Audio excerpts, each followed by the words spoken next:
بسم اللہ الرحمن الرحیم الحمد للہ الذی نور قلوب العارفین بنور معرفتہ واثبت فؤاد انبیائہ واولیائہ بقصص الانبیاء والمرسلین واکمل ایمان المسلمین والمؤمنین بولایت علی امیر المؤمنین علیہ السلام.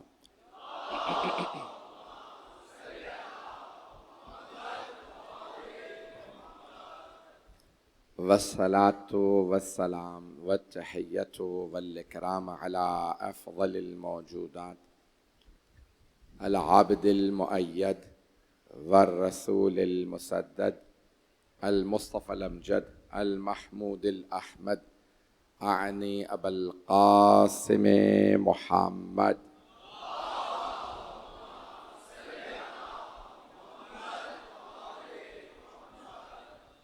وعلى روحه ونفسه وسحره ووسيه سید الاتقیاء والاصفیاء مولا الموالی امام المتقین علی ابن ابی طالب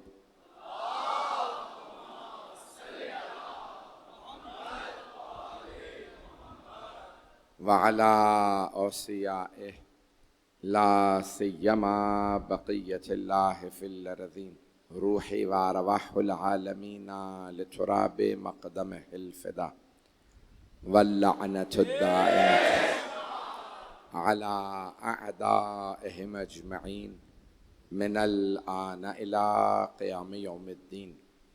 أما بعد فقد قال الله الحكيم في كتابه الكريم بسم الله الرحمن الرحيم هو الذي خلقكم فمنكم كافر ومنكم مؤمن والله بما تعملون بصير خلق السماوات والأرض بالحق وصوركم فأحسن صوركم وإليه المصير يعلم ما في السماوات والأرض ويعلم ما تسرون وما تعلنون والله عليم بذات الصدور صدق الله العلي العظيم. صلوات.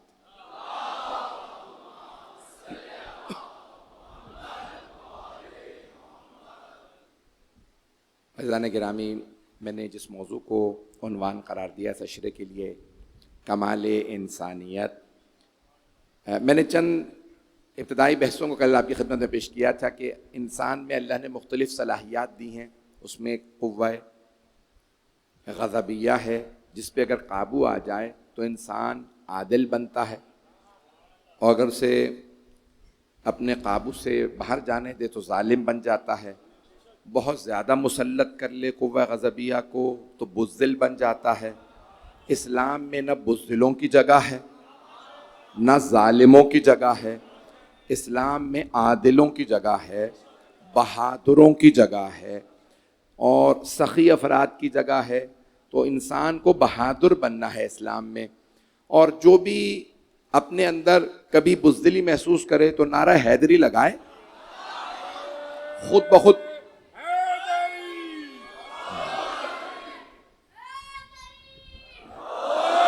تو انسان میں خود بخود بزدلی اس کو چھوڑ کے بھاگ جاتی ہے. تو عزیزان گرامی، آج میں دوسری قوت پہ انسان کی، کیونکہ کمال انسانیت ہے، پیش کرنا چاہ رہا ہوں.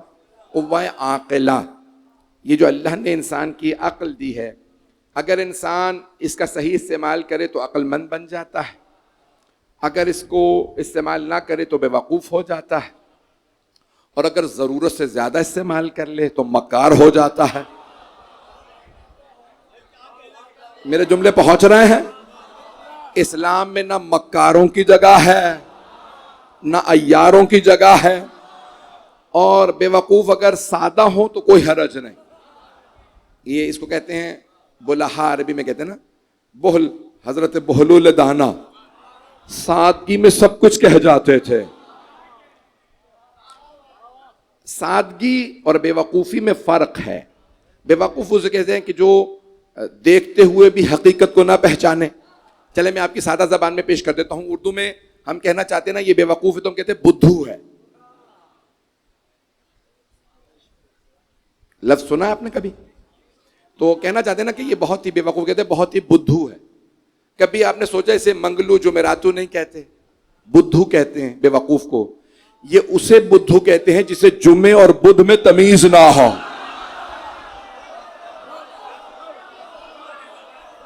جو ابھی بھی نہیں پہنچے، جو جمعے کی نماز بدھ والے دن پڑھ لے.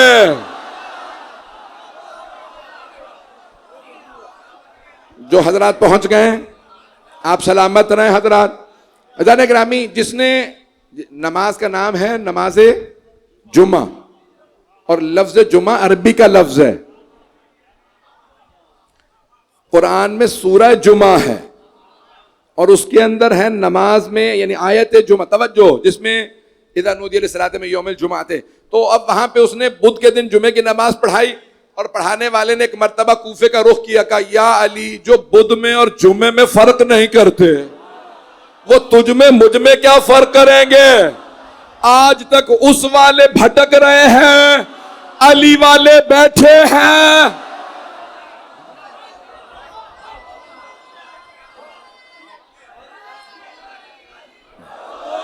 تو جانے گے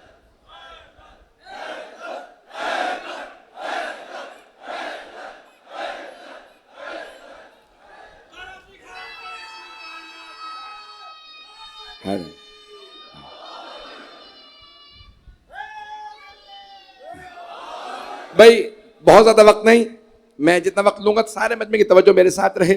تو عزیزان گرامی، یہ قوہ عاقلہ، انسان کے سوچنے کی صلاحیت، اور سب سے اللہ نے جو اچھی صلاحیت دی ہے وہ انسان کو دی ہے. کسی بھی اور مخلوقات میں سوچنے کی ایسی صلاحیت نہیں جیسی انسان میں. ایک ہاتھ جوڑ کے جملہ پیش کر رہا ہوں، جتنی انسان میں سوچنے کی صلاحیت ہے، شعور، عقل، کسی میں نہیں. حضرت نوح علیہ السلام نے سارے جانوروں کو ایک ایک مرتبہ کہا سیلاب آنے والا ہے، میں نے کشتی بنائی ہے، آ جانا. سب ایک ایک مرتبہ بلانے پہ آ گئے. نہیں آئے تو انسان نہیں آئے. رسول خدا نے فرمایا میرے اہل بیت کی مثال کشتی نوح کی مانند ہے. جو کشتی نوح پہ سوار ہوا وہ نجات پا گیا، جو دور ہوا وہ غرق ہو گیا. جو اہل بیت سے دور ہوگا وہ غرق ہو جائے گا. دنیا میں نہیں، جہنم میں.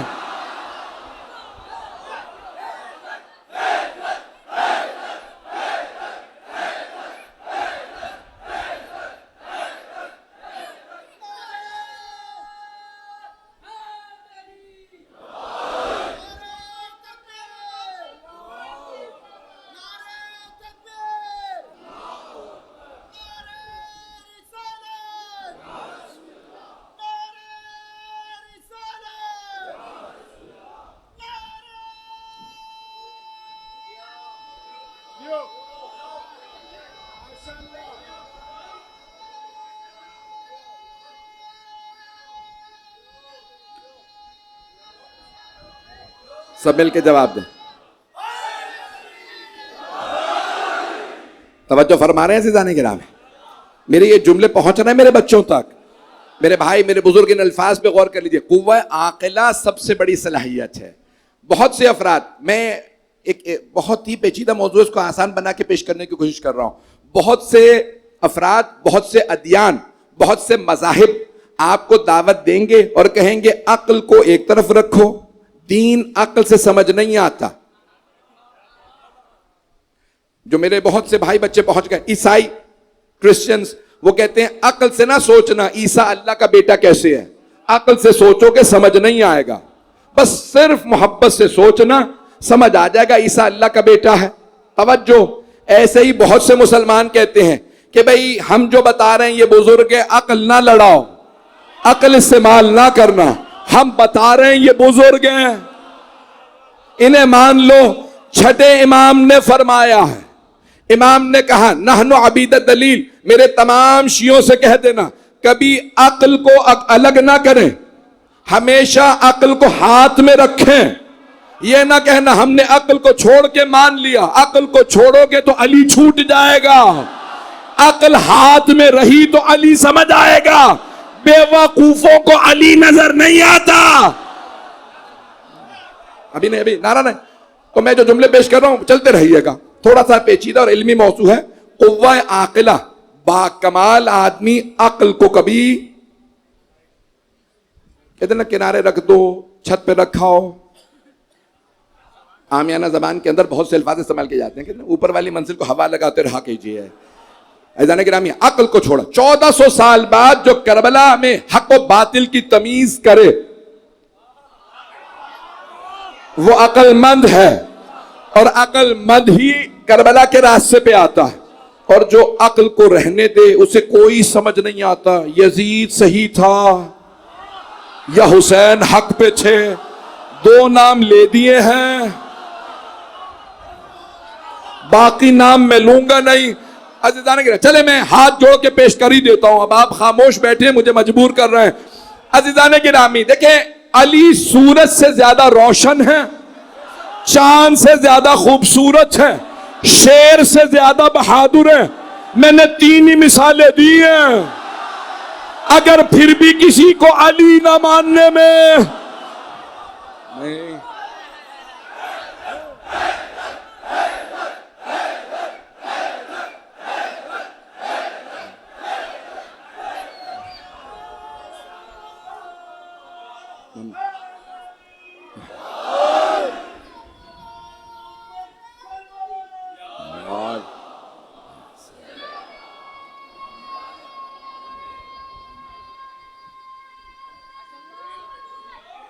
حیداری بھائی میرے ساتھ ساتھ چلتے رہیے گا. یہ قوہ عاقلہ بہت بڑی اللہ کی نعمت ہے. بہت سے افراد نے اس کو غلط استعمال کیا، وہ کیا بنے؟ عیار. اب میں تاریخ کے اکثر لوگوں کے نام نہیں لے پاؤں گا، ایک آدھے کا نام لینے میں حرج نہیں ہے. تو عزیزان گرامی، بہت سے افراد، کسی نے مولا امیر سے کہا کہ ایک آدمی بہت زیادہ عقل مند ہے. مولانا نے کہا یہ تم نے کیسے اندازہ لگایا وہ عقل مند ہے؟ کہا یا علی آپ کے خلاف ہر روز ایک نئی سازش لے آتا.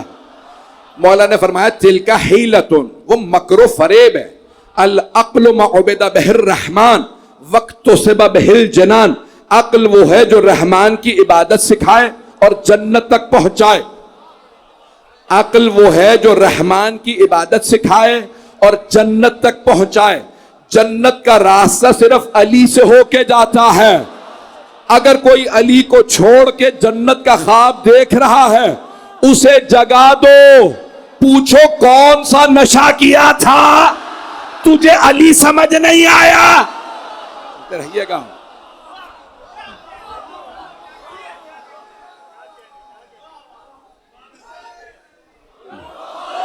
میں جلدی سے ایک واقعے کی طرف اشارہ کروں گا. مطالب بہت سے ہیں، آج تاخیر میری وجہ سے نہیں ہوئی ہے، مجمع چلتا رہے گا. میں کچھ مطالب پیش کرنا چاہ رہا ہوں. عزیزان گرامی، عقل بہت بڑی نعمت ہے. میں نے کل غزوہ خندق کی طرف اشارہ کیا تھا، تو اس میں جب جناب سرور کائنات نے مولا علی کو بھیجا تھا نا غزوے میں، تو آپ نے ہاتھ بلند کر کے کہا تھا پروردگارا، بدر میں تو نے مجھ سے عبیدہ کو لے لیا، احد میں تو نے حمزہ کو لے لیا، اب میرے پاس بس علی ہی رہ گیا ہے. پروردگارا علی کو کبھی مجھ سے نہ لینا. جب پیغمبر کہہ رہے ہیں علی کو مجھ سے کبھی نہ لینا، اور مسلمانوں پیغمبر فرما رہے ہیں پروردگارا علی کو مجھ سے کبھی نہ لینا، علی کو نہ لینا. اگر تم سے علی چھن گیا ہے تو سوچو تمہارے پاس اور بھی کچھ ہے یا جہنم کے سوا کچھ نہیں.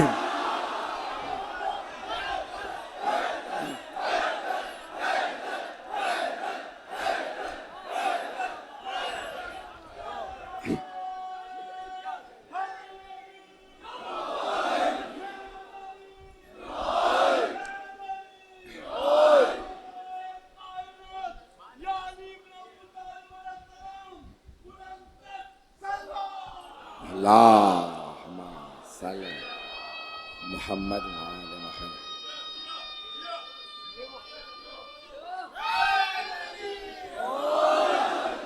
عزیزان گرامی، میں بہت اپنے جذبات پہ قابو رکھ کے یہ مطالب پیش کر رہا ہوں کہ کوئی ایسا لفظ نہ نکلے کہ پوری دنیا دیکھ رہی ہے، سب سن رہے ہیں تو سنتے رہیں. تو جناب سرکار ختمی مرتبہ صلی اللہ علیہ وسلم نے دعا کی پروردگارہ مجھ سے علی کو نہ چھیننا. اور ایک مرتبہ سارے صحابہ کو دیکھنے کے بعد، سارے صحابہ رضی اللہ عنہم کو دیکھنے کے بعد آپ نے فرمایا کہ تم میں سے جو بھی مجھے میرے بھائی علی کی فتح کی خبر لا کے دے گا. یعنی پیغمبر کو پتا ہے فاتح علی ہیں، لیکن پھر بھی دیکھیں نا علی کے صدقے میں کیا کتنی بڑی شرط رکھ رہے ہیں. جو بھی مجھے میرے بھائی علی کی فتح کی خبر دے گا میں اسے جنت کی بشارت دوں گا. پیغمبر دے بھی رہے ہیں جنت تو اتنی سستی دے رہے ہیں تاکہ چلو ایک آدھا اسی طرح سے بخشا جائے. جو میرے بھائی کی مجھے فتح کی خبر دے گا میں اسے جنت کی بشارت دوں گا. تو عزیزان گرامی اب دیکھیں عقل، میں کہہ رہا ہوں قوہ عاقلہ، بزرگ بیٹھے اس پہ ذرا غور کر لیجئے گا. قوہ عاقلہ یہ انسان کو بہت بڑی اللہ کی نعمت ہے. اب سب کہنے لگے ویسے تو جنت کا معاملہ سخت تھا لیکن آج جنت بڑی سستی ملنے والی ہے، علی کی فتح کی خبر دے کے جنت مل جائے گی. تو سب جانے لگے. ریگستان تھا، کسی نے کہا کہ بھئی میں گھوڑے پہ سوار جاؤں گا تاکہ جلدی واپس آ سکوں. سبھی واپس آ رہے ہیں، ایک کو پہلے کو بشارت ملنی ہے جنت کی. تو کسی نے سوچا میں گھوڑے پہ جاؤں گا، کسی نے کہا نہیں یہ ریگستان ہے یہاں اونٹ زیادہ تیز دوڑے گا. کسی اور نے سوچا میرا دوڑنے کا بہت تجربہ ہے.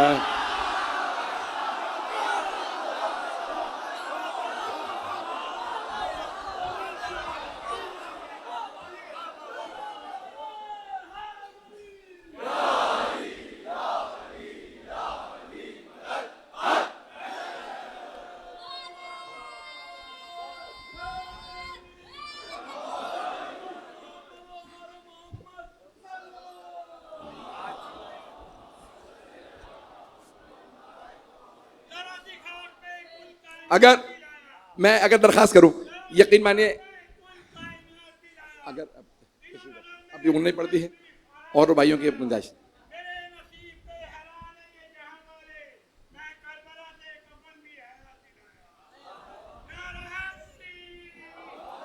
بھائی میں درخواست کروں گا مجمع کی توجہ میرے ساتھ رہے. اب سب سوچ رہے ہیں کہ بہت آسانی سے جنت ملنے والی ہے، خبر دینی ہے علی جیت گئے اور پیغمبر کہیں گے جو پہلا آئے گا جنت مبارک ہو. اب سب تیاری کر رہے ہیں. اب اس زمانے میں دیکھیں دوڑنے والے جوتے تو تھے نہیں، اولمپکس ابھی شروع نہیں ہوئے تھے، نہ لینز بنی ہوئی تھی. لین سمجھتے ہیں نا اردو میں کیا کہتے ہیں اسے؟ تو وہ لکیر پہ زمین پہ نا لکیریں لگا دیتے ہیں، اپنی اپنی لین میں رہنا، دوسرے کی لین میں نہیں آ سکتے. پیغمبر نے کوئی شرط بھی نہیں رکھی تھی کہ کوہنی نہیں مار سکتے، دھکا نہیں دے سکتے، آنکھ میں انگلی مارنے کی اجازت نہیں ہے. تو اب سب کہہ رہے تھے جنت ملنے والی ہے، ہر طرح سے جنت مل جائے. سب جا رہے ہیں، تیاری کر رہے ہیں، واپس آنا ہے. جناب سلمان 350 برس کے وہ بیٹھے رہے، وہ نہیں جا رہے. ایک صاحب نے پوچھا سلمان آپ نہیں آئیں گے؟ انہوں نے کہا نہیں میں یہیں ٹھیک ہوں. دوسرے صاحب نے کہا بوڑھا آدمی ہے یہ کہاں بھاگے گا، ہم بھاگ لیں گے، یہ نہیں بھاگ سکتا. اب جناب مولا علی علیہ السلام کی فتح ہو گئی. کل میں سنا چکا، جیسے ہی فتح ہوئی سارے دوڑنے لگے. پیغمبر کو جو پہلا خبر دے گا علی جیت گئے اسے جنت ملے گی. سب بھاگ رہے ہیں جنت کے شوق میں. صحابہ سے زیادہ کسی کو جنت کا شوق نہیں تھا. سب کو دوڑتا دیکھا. جناب سلمان فارسی نے کہا یا رسول اللہ علی کی فتح مبارک. پیغمبر نے کہا سلمان جنت مبارک.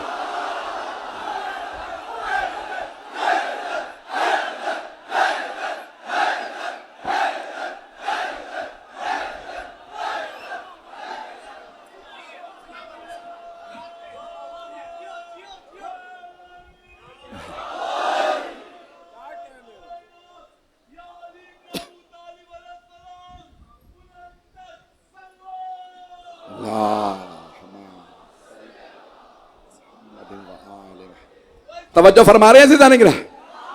عزیزان گرامی جناب سلمان فارسی نے کہا یا رسول اللہ آپ کو آپ کے بھائی علی کی فتح مبارک. پیغمبر نے بڑے دھیمی سے کہا سلمان جنت مبارک. اب سب ہانپتے کانپتے پہنچے. پہلے نے کہا یا رسول اللہ علی جیت گئے. کہا سن چکا ہوں بیٹھ جائیے. کچھ لوگ پہنچ رہے ہیں. اتنے میں دوسرے صاحب تیسرے صاحب آتے گئے یا رسول اللہ علی جیت گئے. جو سب سے آخر میں پہنچے نا وہ بھی کہہ رہے ہیں شاید لوگ پہلے والے بھول گئے ہوں. یا رسول اللہ علی جیت گئے. کہا سن چکا ہوں بیٹھ جاؤ. اب سب ایک دوسرے سے پوچھ رہے ہیں جنت کسے ملی؟ کہ میں تو دیر سے پہنچا تھا، تم پہلے آئے تھے. کہ نہیں مجھے بھی نہیں ملی، پتہ نہیں لوگ ہیں یا نہیں ہیں. کہا یا رسول اللہ علی کو فتح تو مل گئی، جنت کسے ملی؟ کہا سلمان کو. اب سب نے غضب سے پوچھا سلمان آپ تو گئے نہیں تھے، آپ کو پتہ کیسے چلا علی جیت گئے؟ کہا تمہارے بھاگنے کا انداز بتا رہا تھا.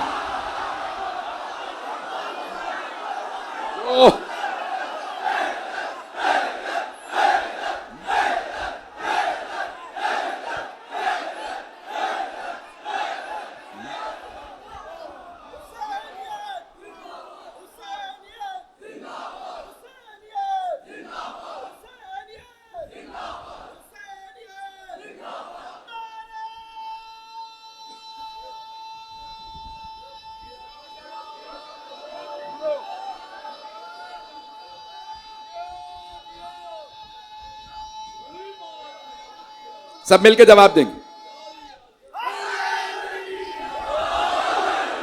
توجہ فرما رہے ہیں عزیزان گراہ. جناب سلمان فارسی رضی اللہ عنہ نے کہا آپ کے بھاگنے کے انداز سے. توجہ، ایک مرتبہ جناب سلمان فارسی نے کہا بھاگنے کے انداز سے. کہا کیا مطلب بھاگنے سے؟ کہا جان بچا کے بھاگنے کا انداز اور ہوتا ہے، خوشی کی دوڑ. جو پہنچ گئے خوشی کی دوڑ ہی اور ہوتی ہے.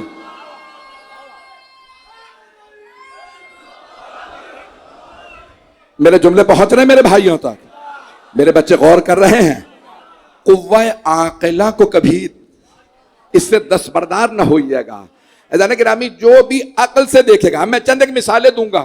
مجھے پتا ہے مشترک مجمع ہے، میرے بھائی سن رہے ہیں، میرے بھائی مجھے آکے تعارف کرواتے ہیں. میں شیعہ نہیں ہوں، میں پھر بھی مجلسوں میں آ رہا ہوں. میرا ایمان، ایک بھائی نے مجھ سے کہا مجھے کبھی احساس بھی نہیں تھا اہل بیت کون ہے، آپ کی مجلسوں میں سنا پتا چلا. میں ایک جملہ کہنے لگا ہوں اپنے بھائیوں کے لیے، اگر آپ لوگوں کے بھی دل کو لگے تو بول دیجئے گا. تو میں بھائیوں کے لیے جملے کو پیش کر رہا ہوں. عزیزان گرامی دیکھیں، آپ تمام میدانوں میں دیکھیں، عقل سے پرکھیں. علم میں مولا کی نہج البلاغہ پیش کرتا ہوں. ذرا دیکھیں کسی کا ایک خطبہ بھی ایسا ہے، ابھی بھی سارا مجمع نہیں ہے. پھر اس کے بعد سخاوت کو پیش کرتا ہوں. دیکھیں پیسے جمع کر کے غنی بننا اور ہے، سب کچھ لٹا کے امیر کہلانا یہ علی کا کارنامہ ہے. میں جو لوگ پہنچ رہے ہیں، میں نے مکمل نہیں کیا، آپ لوگ کنٹرول سے باہر ہیں. آج مجمع کی توجہ رہے. تو عزیزان گرامی علم کے میدان میں علی ہے. بڑے کہہ گئے حبر الامہ حضرت عبداللہ ابن عباس، نام سن رکھا ہے نا، صحابی رسول ہیں. رسول خدا مولا علی کے چچا حضرت عباس کے بیٹے حضرت عبداللہ ابن عباس رضی اللہ عنہ حافظ کل قرآن ہے، کئی ہزار احادیث کے حافظ ہیں. ان سے کسی نے سوال کیا بہت بعد میں، کہا کہ لوگ کہتے ہیں آپ امت محمدی صحابہ رسول کے سب سے بڑے عالم ہیں، اگر آپ کے علم کا علی کے علم سے مقابلہ کیا جائے؟ تو انہوں نے فوراً فرمایا، کہا کہ ایسا ہی ہے جیسے سمندر کا قطرے سے. میں نے مکمل نہیں کیا. تو حضرت عبداللہ ابن عباس نے فرمایا کہ بھئی ایسا ہے جیسے سمندر اور قطرے کا. تو پوچھنے والے نے پوچھا تو اس میں سمندر کون ہے، قطرہ کون ہے؟ تو انہوں نے فوراً جناب حضرت عبداللہ ابن عباس نے فرمایا کہ میں سوچ رہا تھا کوئی پڑھا لکھا آدمی ہے، پتا چلا تو عقل سے بالکل ہی پیدل ہے. کہا میں قطرہ ہوں، علی سمندر، اور یہ جو ایک قطرہ میرے پاس ہے وہ بھی میں نے علی سے حاصل کیا. اسی طرح چلیے گا بھائی، ابھی چلتے رہیے گا. میں چند ایک مثالیں پیش کرنا چاہ رہا ہوں. تو جانے گرامی دیکھیں عقل بتاتی ہے نا. آج 1400 سال بیت گئے ہیں. ایک عیسائی برطانیہ میں میرے ساتھ کالج میں پڑھتا تھا. یہ کافی پرانی بات ہے، میں 92 93 کی بات ہے، 94 کی بات ہے. میں کالج میں تو اس زمانے میں، تو ساتھ میں تو ایک صاحب کتاب بانٹ رہے تھے 100 میکسمز آف علی ابن ابی طالب. انگریزی میں کتاب تھی، وہ عیسائی تھا، انگریزی زبان والا آدمی تھا. اس نے کہا یہ 100 احادیث علی ابن ابی طالب کی. اس نے پڑھنا شروع کی. کہ جب سے 100 حدیثیں علی کی پڑھی ہیں لگتا ہے علی میرے ساتھ زندگی بسر کر رہے ہیں، مجھے جینا سکھا رہے ہیں، زندگی بسر کرنا سکھا رہے ہیں. جو قول پڑھ لے وہ محسوس کرتا ہے علی ساتھ ہے، اور جو ایمان رکھتا ہو وہ کیوں نہ کہے یا علی مدد. بہت سے کہتے ہیں، ہم بھی کہتے ہیں یا علی مدد، لیکن مدد نہیں کرتے. تم دل سے مانو اور ایک مرتبہ کہو یا علی مدد. ابھی نعرہ نہ لگائیے گا. اگر تمہیں کوئی ایمان نہ ہو، میدان میں کھڑا ہو جاؤں گا، دشمنوں کو آنے دینا، میں کہوں گا یا علی. مجھے نہ دیکھنا، دشمنوں کے چہرے دیکھنا. اگر ڈر جائے تو علی مدد کرتے.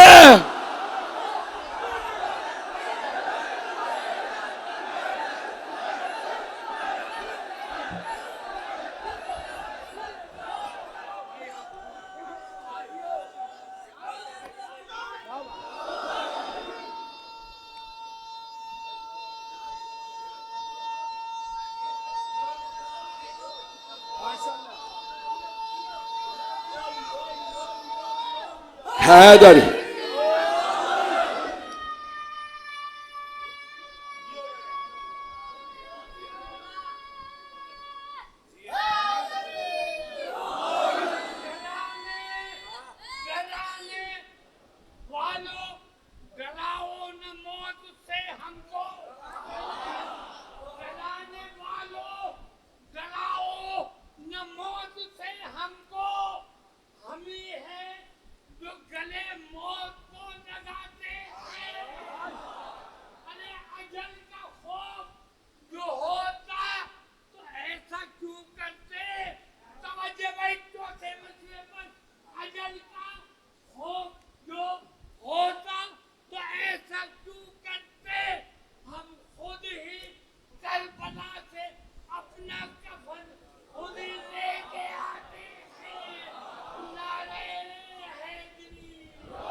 توجہ فرما رہے ہیں عزیزان گرامی.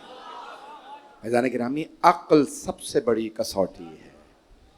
اگر کوئی بھی عقل استعمال کرے گا خود بخود علی ابن ابی طالب تک پہنچ جائے گا. اور عزیزان گرامی، میں ایک جملہ پیش کر رہا ہوں اپنے بچوں اور نوجوانوں کے لیے، خاص طور سے جتنی مثالیں پیش کر رہا ہوں یہ اخلاق عملی سے ہیں. اخلاق عمل، پریکٹیکل ایتھکس سے میں مثالیں دے رہا ہوں. توجہ کر لیجیے گا. بہت بڑا عیسائی رائٹر ہے جارج جورڈیک. وہ کہتا ہے میں جب بھی نہج البلاغہ پڑھتا ہوں، اور وہ کہتا تھا میں نے 300 دفعہ نہج البلاغہ پڑھی ہے. عیسائی تقریباً 100 برس کا تھا، 97 برس کا تھا، انتقال ہوا 6-7 سال پہلے. جارج جورڈیک وہ کہتا ہے میں نے 300 سے زیادہ مرتبہ نہج البلاغہ پڑھی ہے.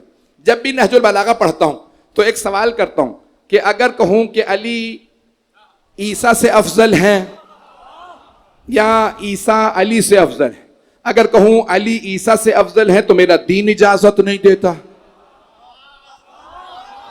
کیونکہ عیسائی تھا. اس جگہ اگر کہوں نا علی عیسیٰ سے افضل ہے تو دین اجازت نہیں دیتا، اور اگر کہوں عیسیٰ علی سے افضل ہے تو عقل اجازت نہیں دیتے.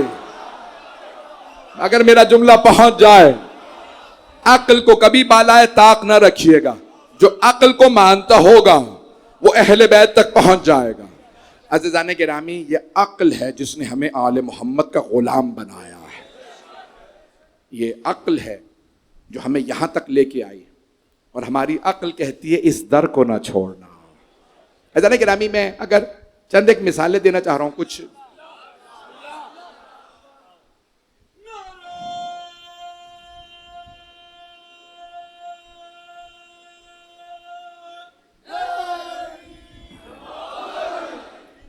میں جو ایک آدھ مثال پیش کروں گا. میں جانتا ہوں گرمی آج شدید ہے اور آپ لوگ بہت دیر سے بیٹھے ہیں. عزیزان گرامی، میں جانتا ہوں عقل کہہ رہی ہے اس فرش عزا پہ آئے ہو تو عقل کہتی ہے یہاں سے کچھ نہ کچھ ضرور لے کے جاؤ گے. عزیزان گرامی، آپ لوگ سب عقیدتوں کے ساتھ آئے ہیں، اور سب سے بڑی دلیل قرآن کو پڑھتے ہوئے جس مولا کی شان میں اتنی آیات آئی ہیں. اگر کسی کے لیے ایک بھی ایسی آیت ہوتی جیسی مولا کے لیے ہے، ایک آیت ہوتی، میں اسے علی کا غلام مان لیتا. مجمع نہیں ہے اس وقت. عزیزان گرامی ایک آیت جیسی مولا کی شان میں آئی ہے کسی اور کے لیے بھی ہوتی، میں کہتا یہ علی کا غلام ہے، مولا کے لیے ہے 1000 آیا، کسی کے لیے ایک بھی ہوتی ہم کہتے علی کا غلام ہے، یہ نہیں کہتے علی کے برابر ہے، ایک آیت والا غلام، اور جس کے لیے آیت ہی نہ ہو، اور اگر کسی کے لیے آیت ہو اور وہ بھی مذمت کی میدان سے، توجہ سارے مجمع کی توجہ، عزیزان گرامی یہاں تک نہ سینہ گلا دونوں ساتھ نہیں دے رہے ہیں، مولا علی کے لیے آیت آئی جب آپ نے حالت رکوع میں زکات دی، یا ایھا الذین آمنوا، توجہ مجمع کی توجہ، اطیعوا اللہ و اطیعوا الرسول و اولی الامر منکم، اور دوسرے مقام پہ انما ولیکم اللہ ورسولہ والذین آمنوا الذین یقیمون الصلاۃ ویؤتون الزکاۃ وہم راکعون، تو کسی نے کہا یا رسول اللہ آیت کیوں آئی؟ کہ میرے بھائی علی نے زکات دی تھی رکوع کی حالت میں انگوٹھی، تو کسی نے انگوٹھی بنوا لی، اس کے لیے ایک نہیں 2 آیتیں آ گئی تھے، لا صدقا ولا صلی ولکن کذبا وتولا، نہ نماز پڑھی نہ صدقہ دیا، بس یہ دکھاوا کرتا رہا ہے۔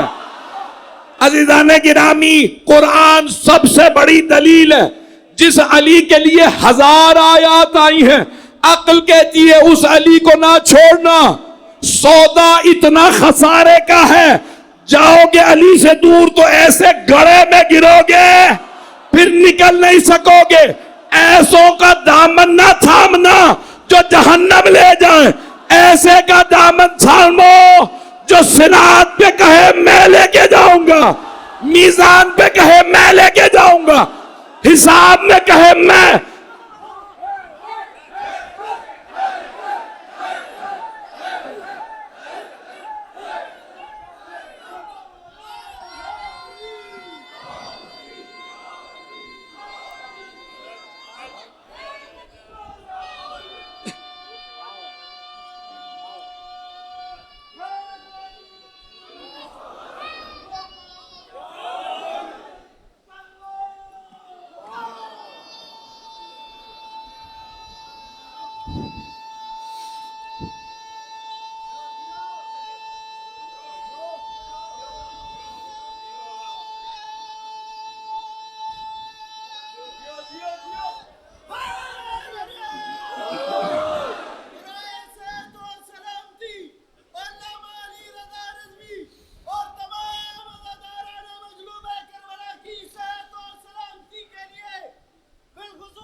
اس سے بہتر انداز سے صلوات کی زحمت فرمائیں گے۔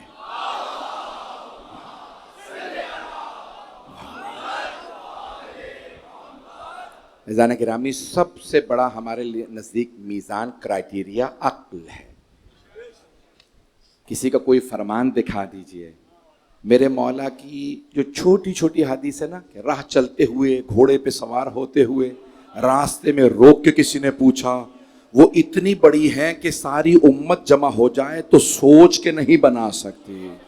پتہ نہیں میرے جملے پہنچ رہے ہیں نہیں پہنچ رہے۔ عزیزان گرامی کسی مقام پہ میرے مولا نے نہیں کہا سوچ کے بتاؤں گا، پوچھ کے بتاؤں گا، مجھے نہیں آتا ہوا تو کسی بیٹی ہی سے پوچھ لوں گا۔ میرے مولا نے جس زبان میں سوال ہوا ہے اسی زبان میں جواب دیا ہے، جس لہجے پہ سوال ہوا ہے اسی لہجے میں جواب دیا ہے، اور جس مقام پہ جس کتاب سے سوال ہوا اسی کتاب سے جواب دیا ہے۔ عزیزان گرامی سب سے بڑا عقل کرائیٹیریا ہے، جو میزان ہے کسوٹی ہے وہ عقل ہے کہ علی بلا فصل ہے۔ مولا امیر کی افضلیت پہ ملاک عقل ہے۔ میرے جملے پہنچ رہے ہیں میرے بھائیوں اور بچوں تک؟ کرائیٹیریا عقل ہے۔ میں بس ایک دلیل کے اوپر ختم کروں گا۔ علامہ ہلی نام سن رکھا ہے سب نے؟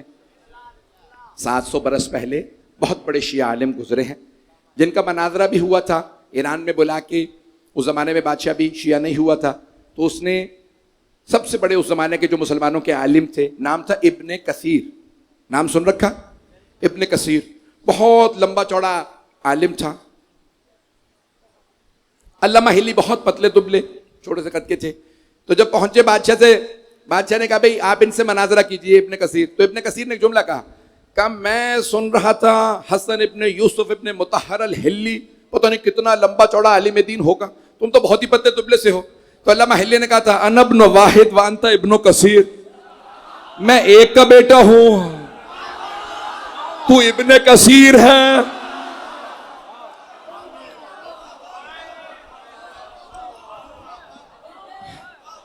مجمع کی توجہ رہے میرے ساتھ. میں دلیل دے دوں ان کی پیش کر. وقت تو تمام ہو چکا ہے. ایک پیچیدہ اور علمی دلیل ہے، میں اسے بالکل سادہ اور آسان بنا کے پیش کروں گا. تو انہوں نے ایک کتاب لکھی ہے الفین. الفین الف، الف پڑھتے ہیں بہت سے لوگ اردو میں، الف حروف تہجی میں، الف ہزار، ایک ہزار کو کہتے ہیں الف. واحد ایک، عشرہ دس، مئہ سو، الف ہزار. اب یاد رہے گا. ان کی کتاب کا نام ہے الفین، 2000. کتاب کا نام ہے الفین 2000. 1000 دلیلیں دی ہیں مولا کی افضلیت پہ، 1000، اور 1000 دلیلیں دی ہیں بلا فصل ہونے پہ. کہنا بڑا آسان ہے. آج بھی بڑے سے بڑے عالم سے کہہ دیجئے 100 دلیلیں لکھ کے دو، 100 دن سوچتے رہیں گے. علامہ ہلی نے ایک لہجے میں، چند دنوں میں، چند مہینوں میں کتاب لکھی ہے الفین. توجہ رہے میں کہ میرے ساتھ، وہاں سے ایک دلیل دے رہا ہوں مولا کی افضلیت اور بلا فصل ہونے پہ. اگر سننا چاہیں گے تو پیش کروں گا، نہ گلا ساتھ دے رہے نہ سینہ، آرام آرام سے پیش کروں گا. رات کے 12:30 بجے ایک بہت ٹیکنیکل بحث میں نے چھیڑ رہا ہوں میں، تو اب مناسب تو نہیں ہے، لیکن مجھے آپ لوگوں کی عقلوں پہ یقین ہے. علی والے بیٹھے ہیں، سب سمجھ جائیں گے. ان سے پوچھا بتائیے علی ہی کو کیوں خلیفہ رسول ہونا چاہیے تھا، بلا فصل کیوں، چوتھے کیوں نہیں؟ تو انہوں نے کہا کہ دیکھو عقلی دلیل دے رہا ہوں، عقلی.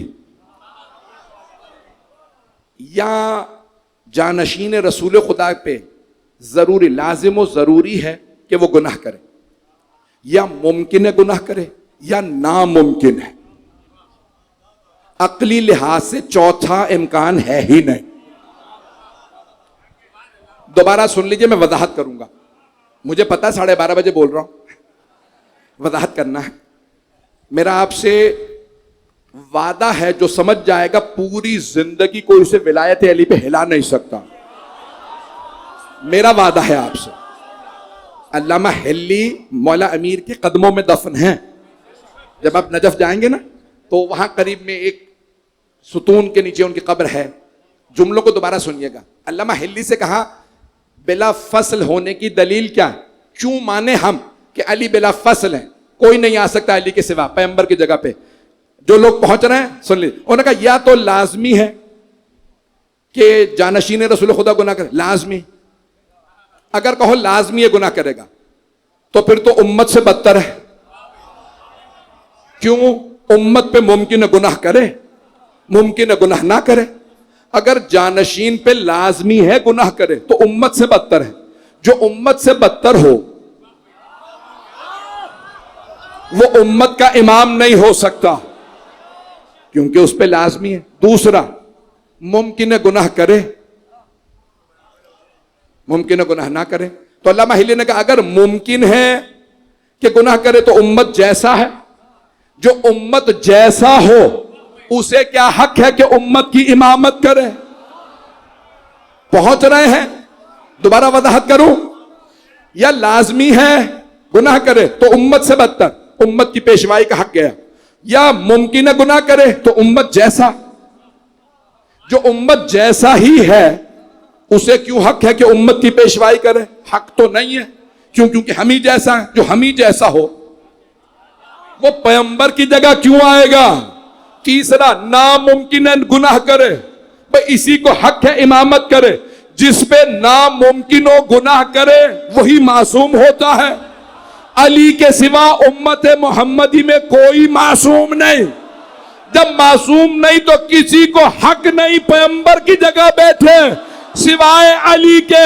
اسی لیے جب علی آئے تو آتے ہی کہا سلونی سلونی.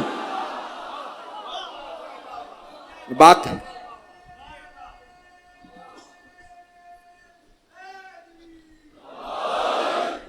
ایسا نہیں.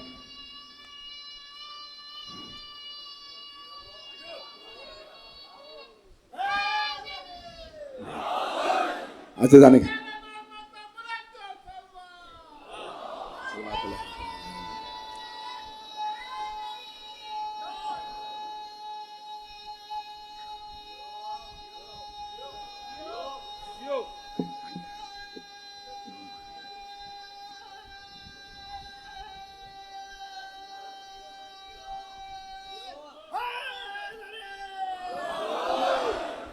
جانا گرامی جانتا ہوں بہت تاخیر ہو چکی ہے.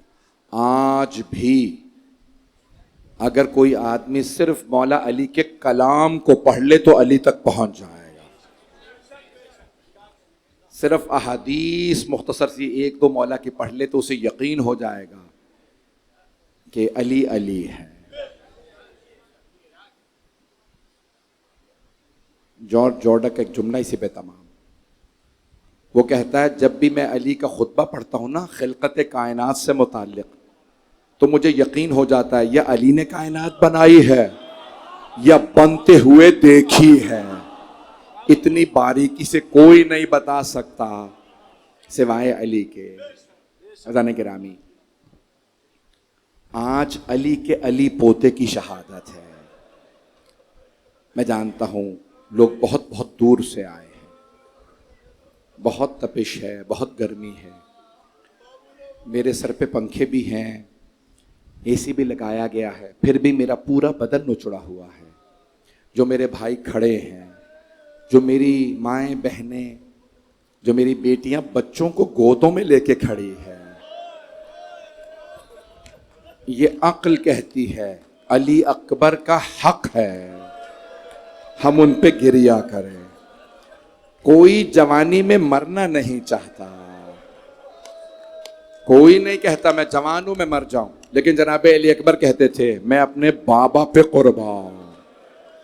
دنیا کا ہر باپ ماں کہتے ہیں میں اولاد پہ قربان, لیکن یہ دنیا کے واحد بیٹے ہیں جنہوں نے اپنے بابا پہ جان قربان کی ہے. لیکن سلام علی اکبر آپ پہ, سلام آپ کے بابا پہ. عزیزان گرامی میں کوشش کروں گا پوری شہادت پڑھنے کی, لیکن ہر برس میرے بھائی پوری شہادت مجھے پڑھنے نہیں دیتے کیونکہ آپ مصائب برداشت نہیں کر پاتے.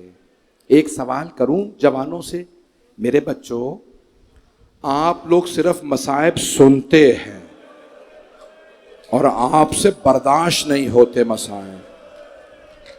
اور اگر کسی حسین نے برچھی لگتے دیکھا ہو سوچئے مولا پہ کیا گزری ہوگی. دیکھیں معال مجلس مصائب مجلس ہے. اگر مصائب نہ ہو تو مجلس نہیں ہوئی. مجلس ہم پرسہ دینے آتے ہیں, ہم فضائل بھی پڑھتے ہیں, کلام بھی پیش کرتے ہیں, قرآن بھی پیش کرتے ہیں, حدیث بھی, لیکن اگر مصائب نہ ہو تو مجلس نہیں ہوئی.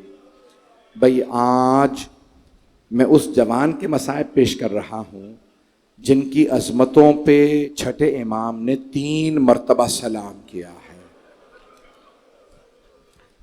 جب وہ آئے نا مولا حسین کے پاس جناب علی اکبر علیہ السلام کا, بابا ظہر کے بعد, بابا اجازت ہے میں میدان کارزار میں جاؤں. جو بھی جا رہا تھا وہ شہید ہی ہو رہا تھا. یعنی جناب علی اکبر کیا کہہ رہے ہیں, بابا اجازت ہے میں شہید ہونے چلا جاؤں. نبی یا امام اگر پیشوا ہوں تو جہاد واجب ہے. نبی اور امام اگر مولا امام حسین لڑ رہے تھے, مولا علی اکبر پہ جہاد واجب تھا. امام حسین کسی کو واجب سے نہیں روک سکتے. حسرت بھری نگاہوں سے دیکھا اور ایک مرتبہ کہا بیٹا اجازت ہے. لیکن بیٹا اپنی پھوپھی سے اجازت لے لیجیے گا.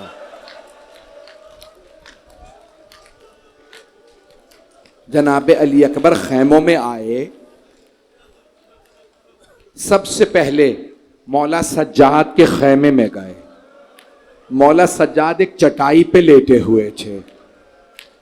غش کا عالم تھا اور یہ امامت کو بچانے کے لیے اللہ نے مولا سجاد پہ غش طاری کر دیا تھا تاکہ امامت بچ جائے. ایک مرتبہ اگر دیکھ سکے دیکھیے گا, نہیں تو آنکھیں بند کر کے ذرا کربلا چلیے گا.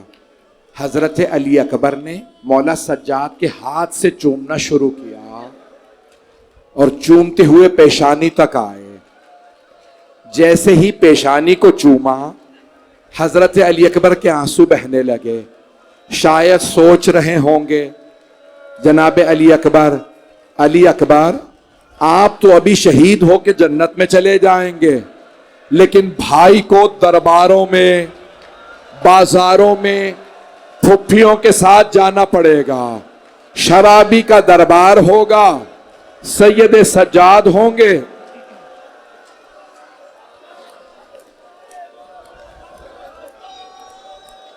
میں نے بھی صرف شروع کی ہے شاہ.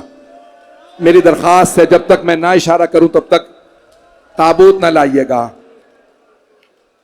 میں کیسے پڑھوں آپ کے سامنے؟ اتنے نوجوان چہرے کا پرسہ دے رہے ہیں. جناب مولا سید سجاد کی آنکھ کھلی, بھائی کے چہرے کو دیکھا, سوال کیا, بھیا علی اکبر کیا بات ہے, مجھے اتنا کیوں چوم رہے ہیں, ایسے کون سے مصائب آ گئے؟ تو جناب علی اکبر نے فرمایا, بقی ابونا غریبا مظلوما وحیدا عطشانا. بھیا سجاد ہمارے بابا مظلومیت کی حالت ہے, غربت کا عالم ہے, پیاس کی حالت ہے, بابا بالکل تنہا رہ گئے ہیں.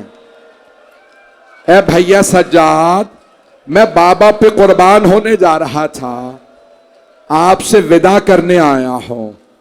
مولا سجاد نے فرمایا, اے بھیا علی اکبر اگر مجھے اجازت ملتی میں بھی بابا پہ قربان ہو جاتا. تو ایک مرتبہ مولا علی اکبر نے فرمایا, نہیں آپ امامت کے وارث ہیں. ایک مرتبہ جناب علی اکبر اپنی پھپھی جناب زینب کے خیمے میں آئے اور جناب زینب کبریٰ نے جناب علی اکبر کو دیکھا, روتے ہوئے کہا, الا این یبن اخی, میرے بھائی کے بیٹے, میری آنکھوں کی ٹھنڈک, کہاں جانے کا ارادہ ہے؟ جناب علی اکبر نے پھپھی کو دیکھا اور بلند آواز سے کہا, الی الموت لا بد منہ. پھپھی اماں میں موت کی طرف جا رہا ہوں, میں شہادت کے لیے آیا ہوں.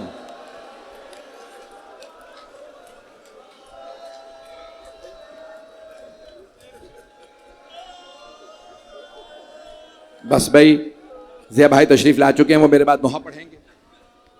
میں جملے پیش کر رہا ہوں, میں درخواست کروں گا سارا مجمع میرے ساتھ رہے. ابھی تابوت برآمد نہ کیجیے گا, مجھے 10 منٹ چاہیے. میں تو پوری شہادت پڑھنا چاہ رہا تھا. اگر دیکھ سکے سب میری طرف دیکھیے گا. جناب علی اکبر نے ایک مرتبہ پھپھی سے اجازت لی, ماں کے پاس آئے, کہا اماں اجازت ہے میں میدان جنگ میں چلا جاؤں؟ آپ نے دیکھا ہے اگر جوان بیٹا دیر سے گھر آئے ماں کتنی مرتبہ دروازے پہ جاتی ہے, اور اگر جوان بیٹا کہے اماں میں مرنے جا رہا ہوں, کیا بیتے گی ماں پہ؟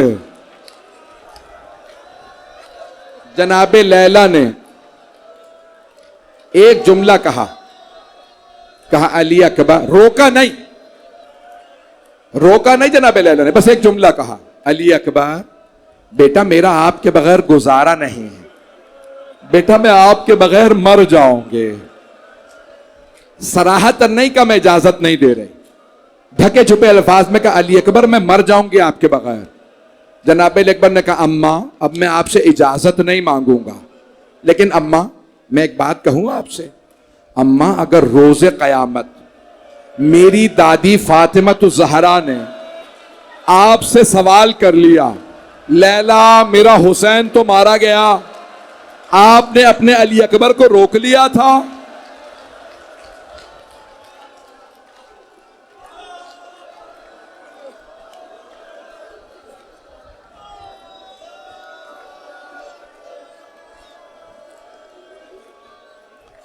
میں بہت گھبرا رہا ہوں، پورے مصائب پڑھوں نہ پڑھوں۔ جناب لیلا نے جیسے سنا نا، جناب علی اکبر نے کہا میری دادی کو کیا جواب دیجئے گا؟ کہا بیٹا علی اکبر میں سمجھ گئی، آپ کے بابا کا مقام زیادہ ہے۔ علی اکبر اجازت ہے۔ حمید ابن مسلم شیعہ راوی نہیں ہے، وہ کہتا ہے میں نے بس ایک جوان کو دیکھا، جب خیمے میں گیا جب بھی پردہ اٹھاتا تھا باہر آنے کے لیے کوئی بی بی پردہ گرا دیتی تھی۔ میں نے حسین سے پوچھا اے حسین کیا بات ہے، علی اکبر باہر کیوں نہیں آتے؟ مولا حسین نے فرمایا جب بھی علی اکبر پردہ اٹھاتے ہیں کبھی کوئی پھوپھی لپٹ جاتی ہے،